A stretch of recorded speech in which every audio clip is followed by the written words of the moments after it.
Olá, amigos.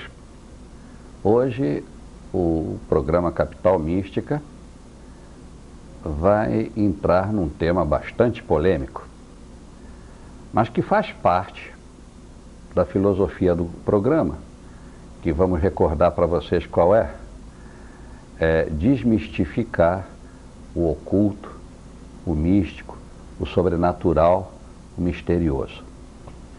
Então, independente de credos políticos ou religiosos, nós vamos falar sobre um dos fenômenos da literatura e do cinema modernos, visto que tudo começou há coisa de 2 anos atrás com o livro do americano Dan Brown, O Código da Vinci, e que posteriormente, devido à grande retumbância do que estava escrito no livro em todo o mundo, Hollywood, sempre atenta a temas polêmicos e que possam trazer lucros para a indústria cinematográfica, conseguiu levar para as telas esse thriller de emoção e de suspense. Muito bem. Eu pensei bem em quem eu iria trazer para falar sobre o Código da Vinci. Não podia ser apenas uma pessoa que leu o livro, como também não podia ser uma pessoa que apenas viu o filme. Eu queria ir mais fundo. Meu objetivo, como sempre foi, era de desmistificar o tema. Então, escolhido a dedo, hoje eu tenho meu convidado de honra, que eu tenho o prazer de apresentar a vocês. Seu nome, Jorge Ouro. O que é que ele faz na vida? Ele é um empresário. Trabalha com informática, telecomunicações e é uma pessoa bastante realizada nesse setor. Mas sempre há dois lados de uma moeda. Nós vimos a cara, a coroa é que há mais de 30 anos que essa pessoa se dedica ao estudo da mística, do ocultismo, da filosofia, e ninguém melhor do que ele para levantar questões que vão nos deixar, no mínimo, curiosos para querer pesquisar mais, ou quem sabe, no mínimo, entre aspas, chocados com as coisas que ele vai dizer. De qualquer maneira, antes de passar a palavra para o Jorge, eu quero que fique bem claro que em momento algum este programa está querendo fazer proselitismo religioso, em momento algum estamos atacando a figura santa de Jesus Cristo ou de seus parentes, e em momento algum nós queremos enfraquecer a fé, que é a condição básica para que qualquer pessoa siga uma determinada religião. O nosso objetivo transcende a fé. Nós queremos apenas mostrar o que a pesquisa histórica e a própria arqueologia tem de fatos sobre esse tema tão apaixonante. Então, sem maiores delongas, Jorge, seja bem-vindo. Muito obrigado ao nosso programa. E como já é tradicional, eu gostaria de saber como você se iniciou nesse estudo dessas questões tão fortes e tão profundas. Me conta um pouco da história da tua vida mística. Pois não. Primeiro, obrigado pelo convite, já é uma satisfação estar aqui. E até a gente estávamos conversando há pouco, não é? Que num mundo tão atribulado quanto o de hoje, onde as pessoas não têm tempo para nada, nós podemos sentar e conversar de filosofia, desapaixonadamente, sem nenhum interesse, isso não é um encontro, não é um programa, isso é uma celebração. Isso é uma celebração ao espírito humano. Então, é uma honra estar aqui contigo. Agradeço muito. Primeiro é importante, antes de falar como é que nós começamos a estudar, não é? É importante a gente lembrar o seguinte, tem uma máxima do Maharaja de Benares que fala assim: Satyanasti para o Dharma, não existe religião ou não há religião superior à verdade. E religião, não no sentido de religião ocidental ou oriental, como se entende, uma religião de religare, de ligar novamente o homem a quem? A ele mesmo, o homem à divindade. Em algum momento da história humana, o que antes era religião, sabedoria, o que antes era ciência e religião, se dissociou. A ciência passou a ver as coisas de uma maneira e a religião passou a ver as coisas de outra maneira, ambas de fora. A visão interna que se tinha, a visão interna que se cultivava do homem em busca de si mesmo, da divindade se descobrindo em cada ser humano para evoluir conscientemente, isso foi perdido. Se criou então o conceito de segredo, secreto, mistério, e aí começaram a surgir todas as escolas filosóficas, ordens secretas, templos, independente de qual seja a linha, para manter reservado aquele segredo que a própria humanidade tinha abrido mão. A humanidade disse, não, isso não é minha prioridade, então tudo bem, deixa de lado isso daqui, nós cuidamos, e você segue a vida enquanto humano. Como isso foi passando, né, durante determinado tempo, assim, e esse determinado tempo é séculos, milênios, dezenas de milênios, centenas de milênios, a coisa tomou um rumo onde a humanidade se viu sem saber qual era a sua origem. Tá, mas de onde que eu vim? Afinal de contas, a coisa tem sentido? Né? Quando se chegou nesse ponto da humanidade começar a se questionar se a coisa tem realmente sentido, esse conhecimento que já era da própria humanidade, mas que estava sendo mantido em separado, ele começou a ser dado para a humanidade em doses homeopáticas. Sempre um pouco cada vez. Aí veio um iniciado, um ser superior, um ser divino, que nome se queira dar, no Egito, Síria, Tibete, para os hebreus, veio para os alemães, depois veio para os portugueses, depois... Então, cada ponto do mundo, esses seres vieram para os muçulmanos, né, veio para restabelecer. O que esses seres vieram restabelecer? A lei. Que lei? O que é a lei? O conhecimento que a própria humanidade já tinha e que achou que não precisava. Né? Então, todos esses seres que as religiões chamam de divindade, que as escolas gnósticas chamam de iniciados, adeptos, ou que nome seja, eles têm por única função vir restabelecer a lei, né? Devolver à humanidade aquilo que a humanidade mesmo esqueceu de fazer uso. Para quê? Para que se una novamente de uma única forma essa religião-sabedoria. Em se unindo a religião-sabedoria, a ciência passa a ser religião, a religião passa a ser ciência. As duas criam uma terceira coisa, que seria uma humanidade divinizada e uma divindade já humanizada. Volta a humanidade, então, para o princípio das coisas, onde não existia o segredo, que na teogonia, né, na tradição antiga, se chama de Satya Yuga, idade do ouro. E o que era a idade do ouro? Simplesmente uma idade, uma época humana, onde a divindade ou o conhecimento absoluto vivia com a humanidade. E essa é a origem das lendas. Entendo. Tá?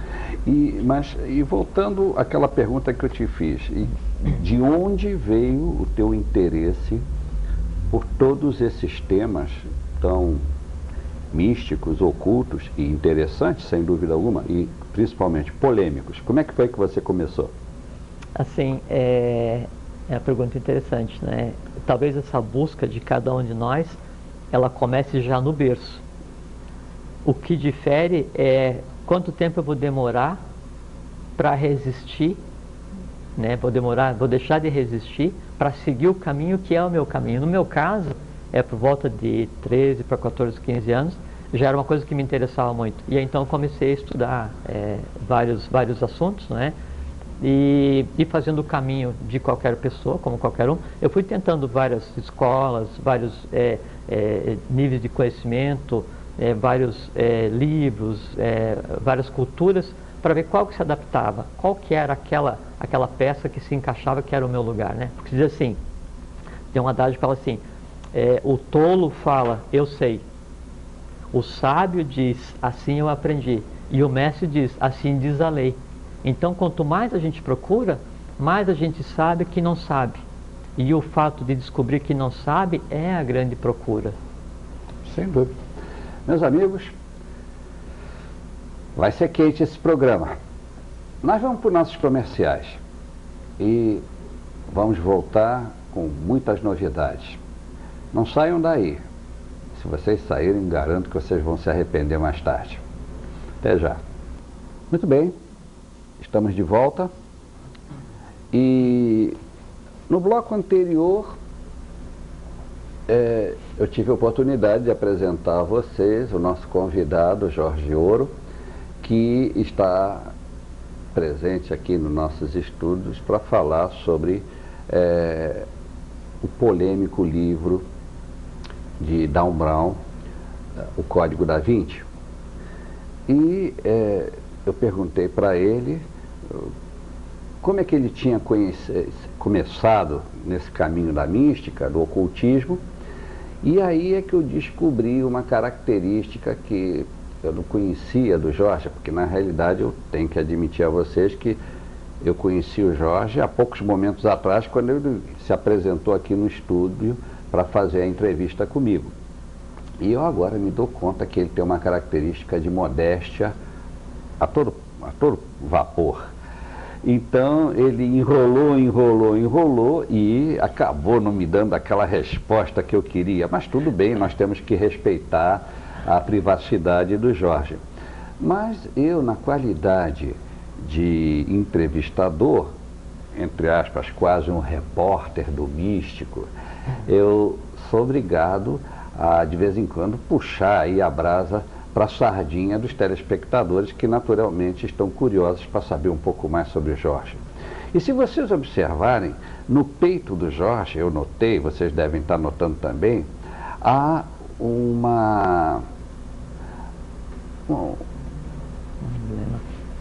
como se chama? Um emblema. Um emblema, né? Que me é conhecido, mas talvez vocês ainda não tenham se dado conta disso.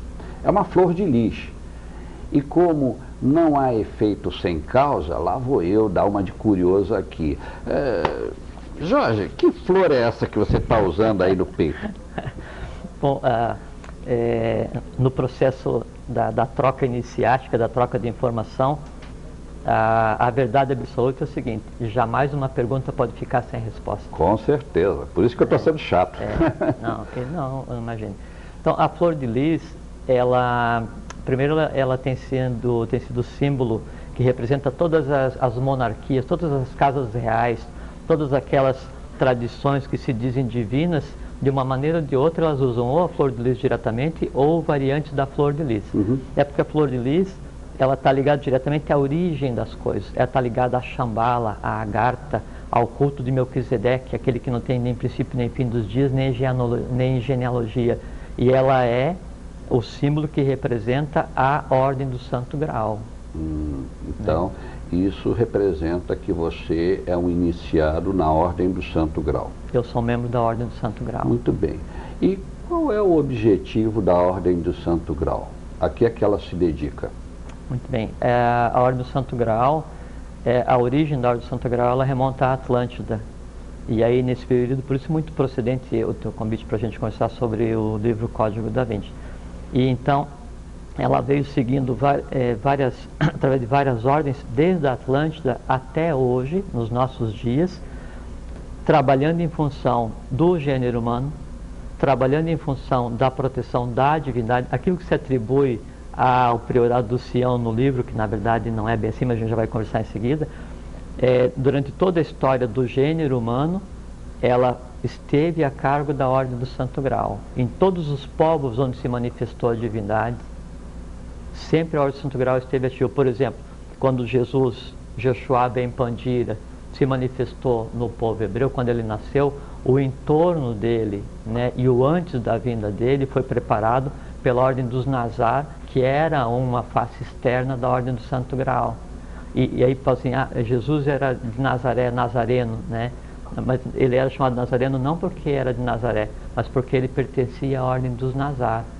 Ele, um dos apóstolos, mais Nicodemos, mais José da Arimateia, né?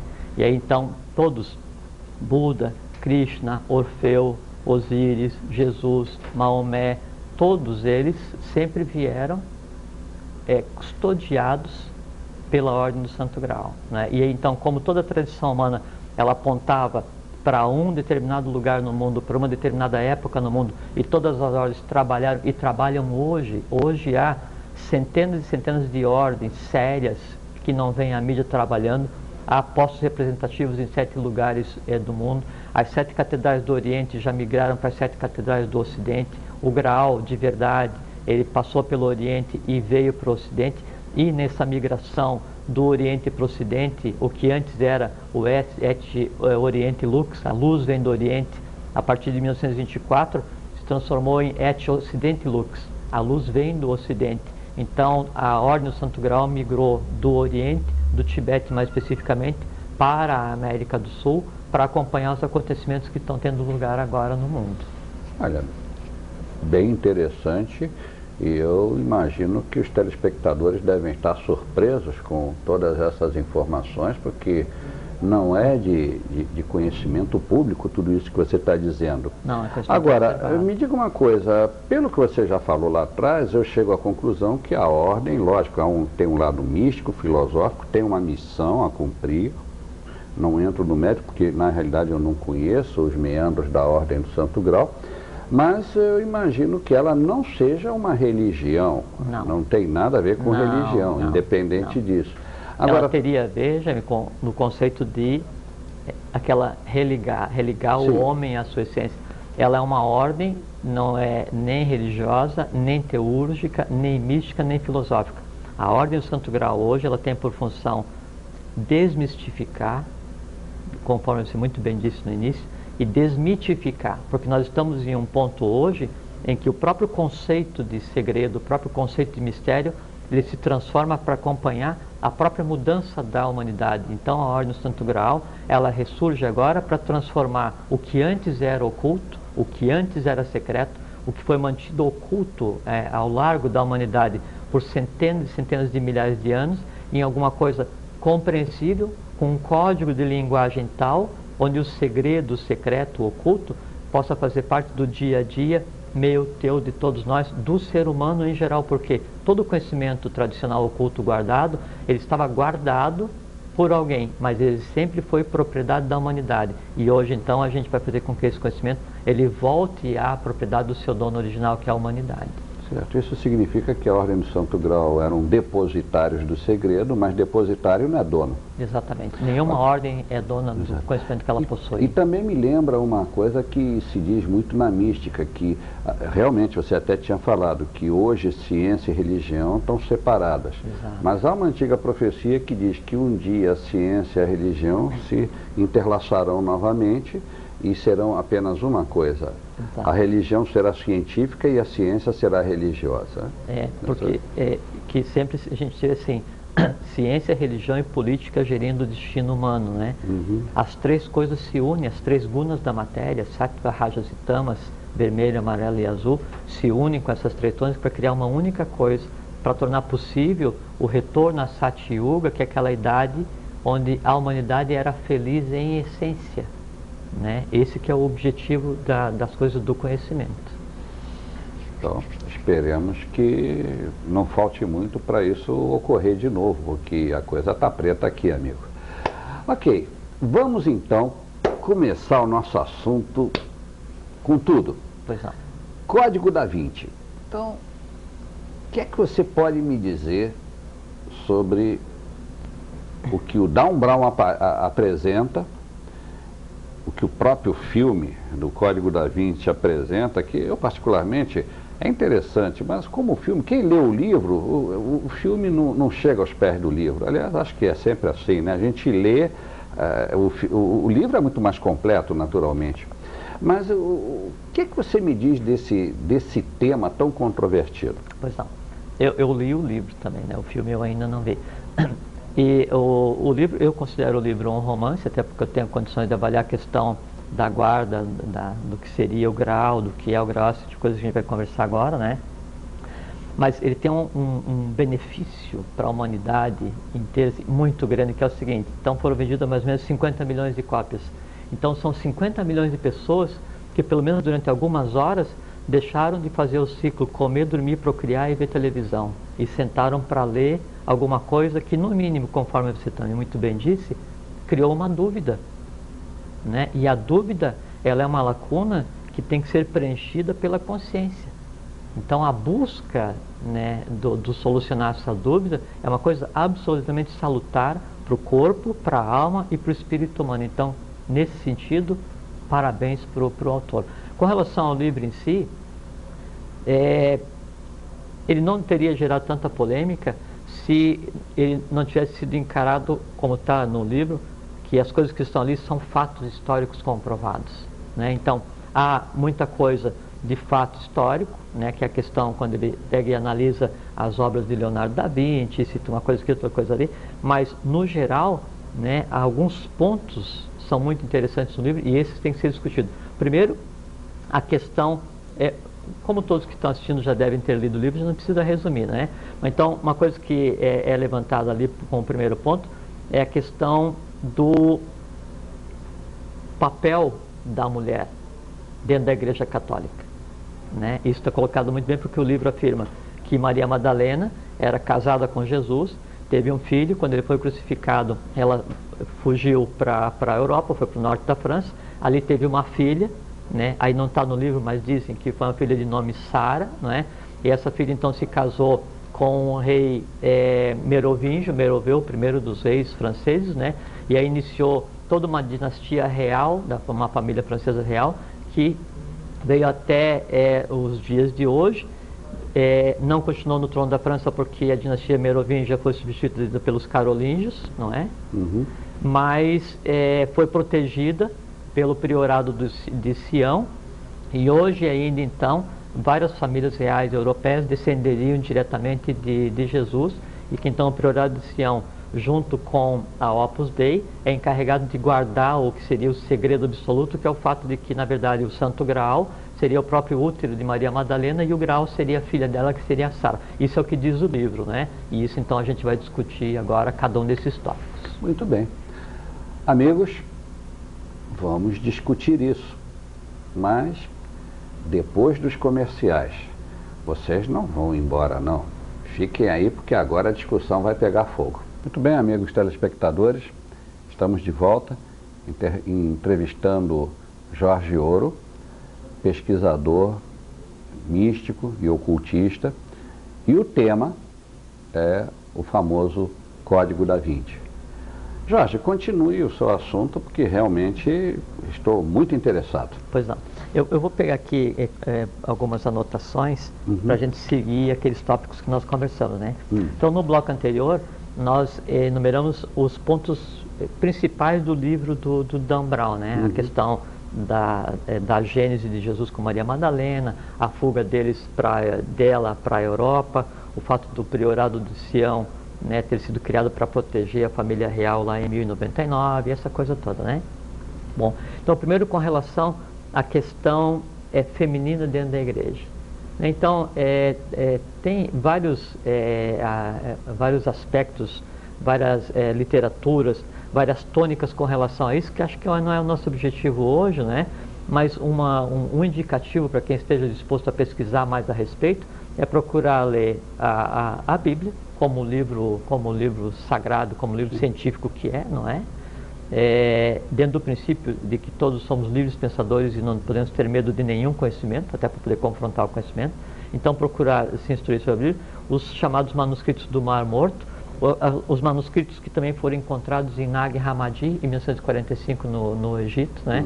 E que vieram à tona só em 76, e desses, até onde gerou essa polêmica, um deles, daí tem o Evangelho de Filipe, e tem um que é o Evangelho de Maria Madalena, né? E mais recentemente o Evangelho do Judas. Exatamente. Então procurem se informar a respeito disso, porque como uma coisa que daí envolve muita questão íntima de cada um com relação à religião e a própria estrutura da igreja, a história da igreja, é uma coisa que não é o nosso foco hoje, não nos compete comentar, tá certo? Então isso é muito simples que cada um consiga ter sua própria opinião a respeito, pesquisando em qualquer fonte. Tá? Essa questão a internet tem, com certeza, vários livros, já tem isso, inclusive traduzido para o português. Mas uma coisa que convém ressaltar é que a questão feminina, né, o mito feminino, né, que é tratado de uma maneira dentro da igreja, é a coisa que acompanha a própria gênese humana.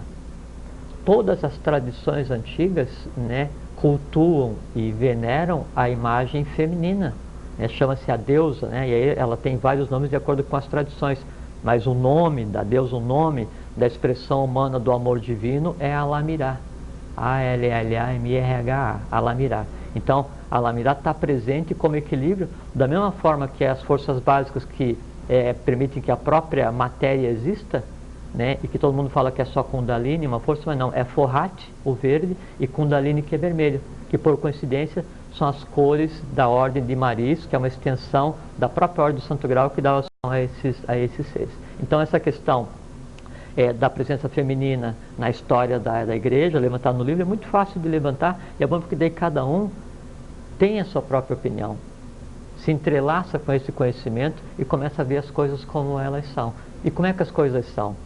As coisas são diferentes para cada um de nós, né? Mas só que daí cada um tem construído sua própria visão. Tá bem? A outra questão é com relação ao fato de quando Jesus foi crucificado, então, segundo o livro, Maria Madalena ter fugido para a Europa, para o sul da França, e lá ter tido um filho que ela esperava dela. Dizem as lendas, né, as tradições antigas, que Maria Madalena, junto com alguns, realmente foi para o sul da França, né? E lá se estabeleceu numa localidade chamada Rennes-le-Château, né, que até é a origem dessa questão toda que permeia o livro do Dan Brown e os que o sucederam, né, os que antecederam, e que então ela teve não um filho, mas teve uma filha de nome Sara. Só que essa Sara das lendas antigas dessa região da França, ela é dita como uma serva egípcia e não como filha de Maria Madalena. E que ela andava pelos campos, pelas cidades da França, né, da Europa. A Europa não existia naquela época e nem a França existia, né? Mais tarde passou a existir com os merovingios. Então andava e ela tinha por função curar crianças, né?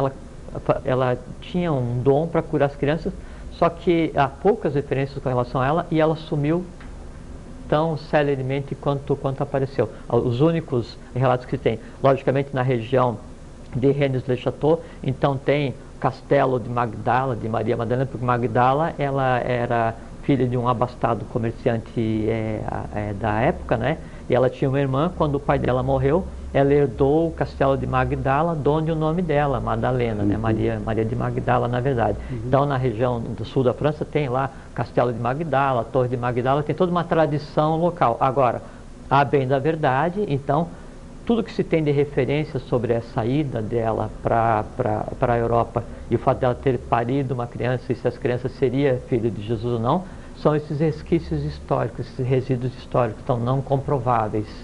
Tá? Se não me falha a memória, apenas para acrescentar mais uma informação, você disse, naquela época não existia a França, realmente, naquela época, se não me falha a memória, a França era Aquitânia. De início ela era a Gália, né? Tinha a chamada. Sim, a Gália, aquela região da Provence, eles chamavam de Aquitânia. Até houve uma figura histórica, se não me engano, Eleanor de Aquitânia. Sim. Então, que a Gália ela pegava o que é a França hoje, parte da Alemanha, Bélgica e parte de cima da Itália. Depois com os merovingios, que daí eles. Mas já vamos falar dos merovingios que desde que se denominaram com certeza. Então, com relação a essa questão dela ter tido um filho de Jesus ou não, do ponto de vista histórico tem só referências. Do ponto de vista bíblico, é outra questão, né? Se Jesus tinha realmente casado com Maria Madalena ou não, se ela era a apóstola, alguns dizem que ela era a primeira, a preferida, não é? Só que daí entram em discussões tipo assim, não, mas é que chamava de a preferida, mas é por causa do que o termo grego na época também queria dizer companheira e tal. Então é uma discussão filosófica, semântica com relação a isso, que também acho que não vem ao caso agora. Se aproxima muito daquela primeira discussão sobre o papel feminino dentro da igreja católica, né? E isso cabe a cada um pesquisar. Claro. Né?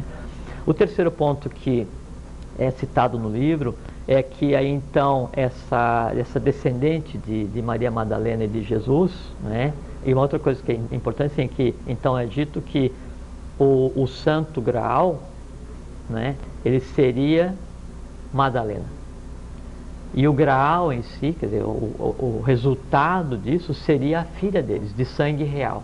Né? E a gente vai conversar mais à frente, porque a coisa não é exatamente dessa maneira, né? Então, uma outra coisa que é dita no livro, que isso é uma coisa muito importante, porque tem a ver com a própria afirmação da origem divina das monarquias europeias, né? E o que é uma inverdade. Assim, então é dito que a filha de Jesus e Maria Madalena se casou com o primeiro rei dos merovingios, chamado Meroveu. Meroveu, né, na linguagem aramaica, é nascido das águas.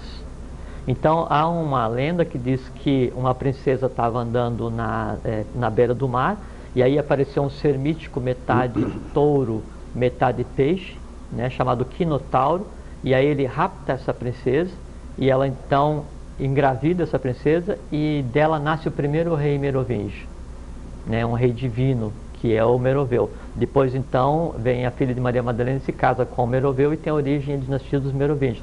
Só que esse mito do ser aquático e o touro, né, ele também existe para os gregos, para os assírios e para os fenícios, né? Inclusive a própria origem do nome do continente europeu vem disso, onde a Europa era uma princesa que estava na beira do mar, né?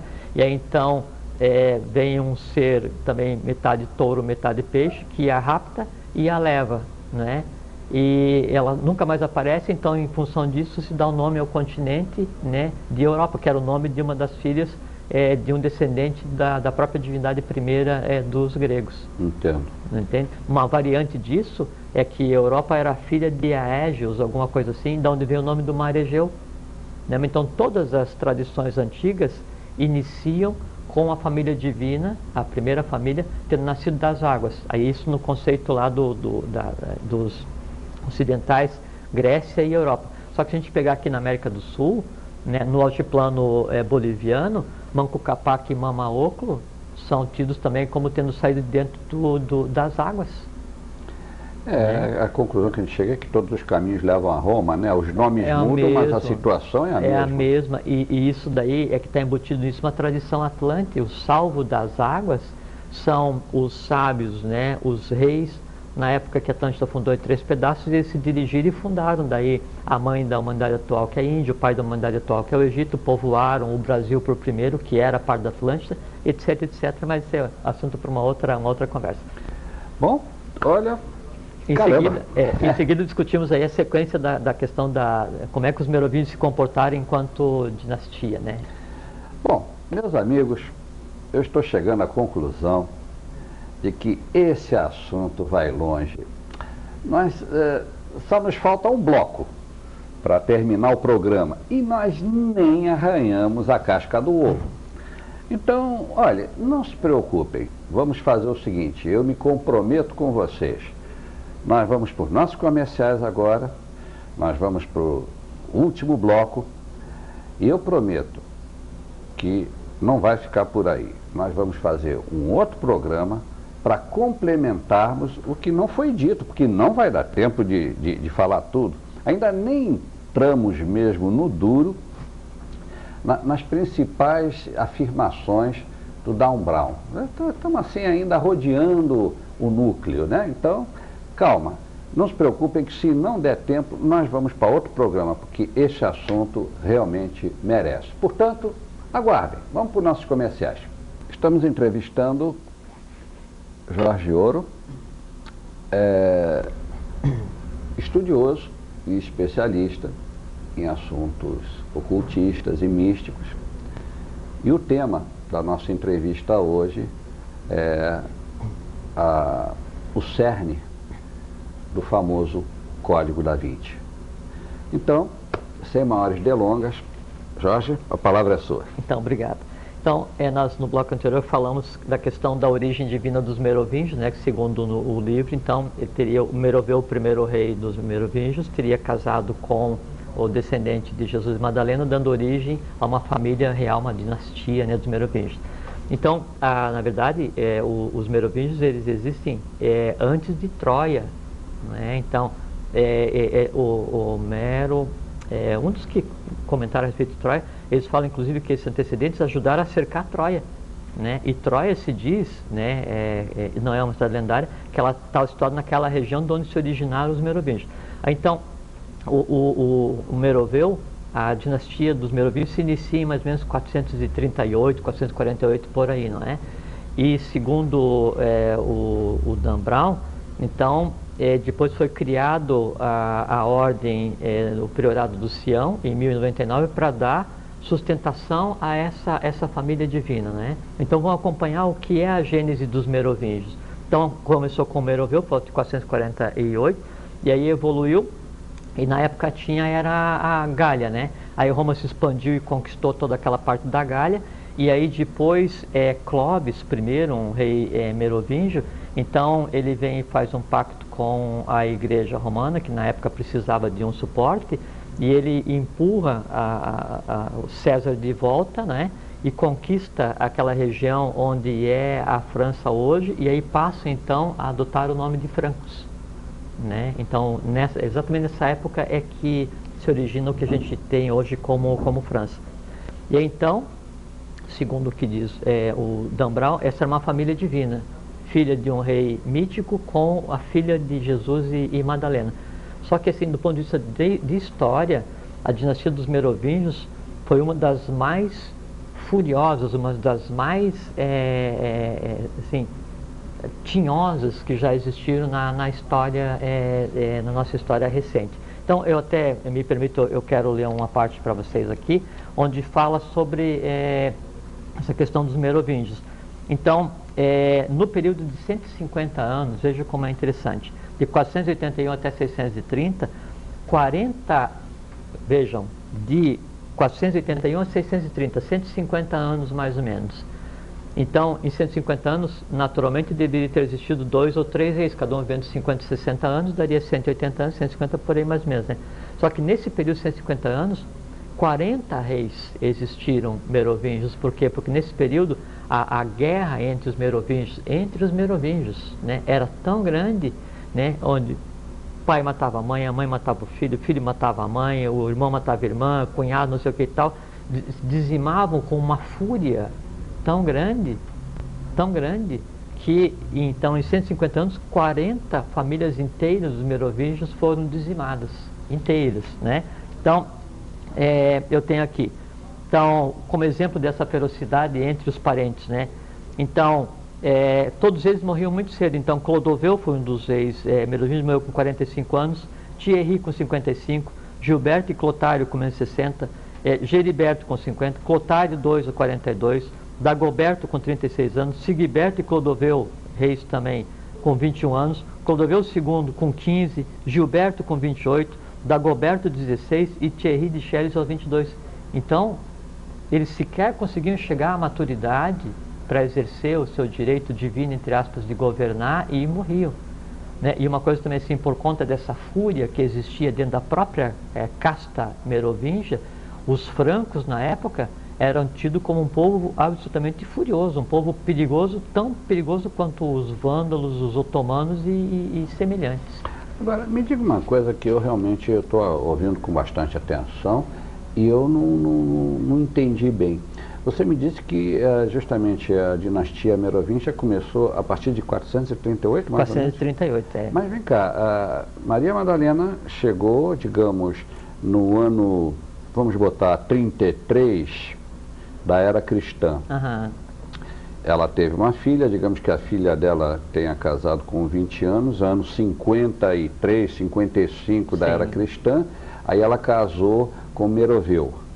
E, naturalmente, a partir daí, como do ano 50, 60 da era cristã, só em 438 é que a dinastia se fundou? Não foi logo direto? Não, é por causa disso, porque a história não bate. Entende? Então, a dinastia merovingia começou em 438, 448, né? E Madalena é do ano 0, ano 33, né? Mais ou menos por essa época, né? Então, mesmo se a gente considerar que o primeiro rei merovingio, né? Ele foi aquela criatura mítica parida a partir da água, não sei o que, não sei o que, não sei o que. Em que momento que entra a filha de Maria Madalena no contexto?